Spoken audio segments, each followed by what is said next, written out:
50 লাখ টিয়া সহ বিমানবন্দরত আটকুই ঠাকুরগাঁও জেলা জামাতর আমির। 11 ফেব্রুয়ারি বুধবার নীলফামারীর সৈয়দপুর বিমানবন্দরত প্রায় 50 লক্ষ টিয়া সহ তারে আটক করা হয়। তারে আটকের পরে নীলফামারীর পুলিশ সুপার শেখ জাহিদুল ইসলাম এই তথ্য নিশ্চিত করেন এবং তেয়ারও হয় তার হাতে নগদ অর্থের পাশাপাশি কিছু নথিপত্র পাওয়া যায়।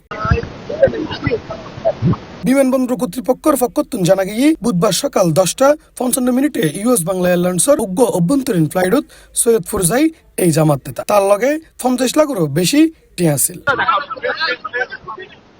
অপরমিককে কাস্টমসর অনাপত্তিতেই ঠাকুরগাঁও জেলা জামাতর আমিরে টিয়া বহনের অনুমতি দেওয়া হয়। অভ্যন্তরীণ রোডর অর্থ পরিবহনের হন সীমাবদ্ধতা নাই বলে হই শাহজালাল বিমানবন্দরের নির্বাহী পরিচালক group captain SM Ragib Samad.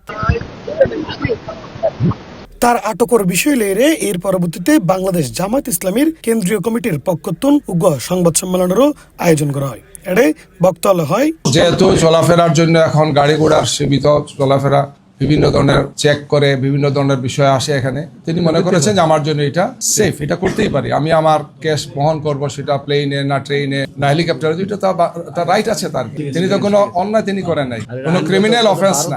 আমরা এই কথাটাও বলতে চাই যে এই কাজ যারা করেছেন আইন শৃঙ্খলা বাহিনীর সাথে উদ্দেশ্য প্রণোদিত, এই জন্য আমরা বলেছি যে আইন শৃঙ্খলার সাথে রিলেটেড একদল লোক, যেটা গতকালকে সিরাজগঞ্জ সদরে হয়েছে, আরো বিভিন্ন জায়গাগুলোতে হচ্ছে, একদল লোক ইন্টেনশনালি এই সমস্ত নাটক সাজানোর চেষ্টা করা হচ্ছে। কি একজন লোক কোনো ক্রিমিনাল অফেন্স করেন নাই, তিনি এখানে বলেছেন তিনি একজন বয়স্ক লোক, সম্মানিত লোক, তিনি একজন দায়িত্বশীল ব্যক্তি। এরপরও এটাকে সাজানো মানেই হচ্ছে যে নির্বাচনে যারা হেরে যাচ্ছেন মনে হচ্ছে তারা কোনো না কোনো ভাবে জনগণকে বিভ্রান্ত করার জন্য এই ধরনের একটা অসৎ উদ্দেশ্যে কাজগুলো তারা করেছেন।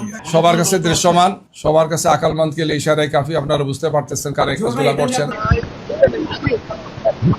ডেক্স নিউজ, C+ চট্টগ্রাম।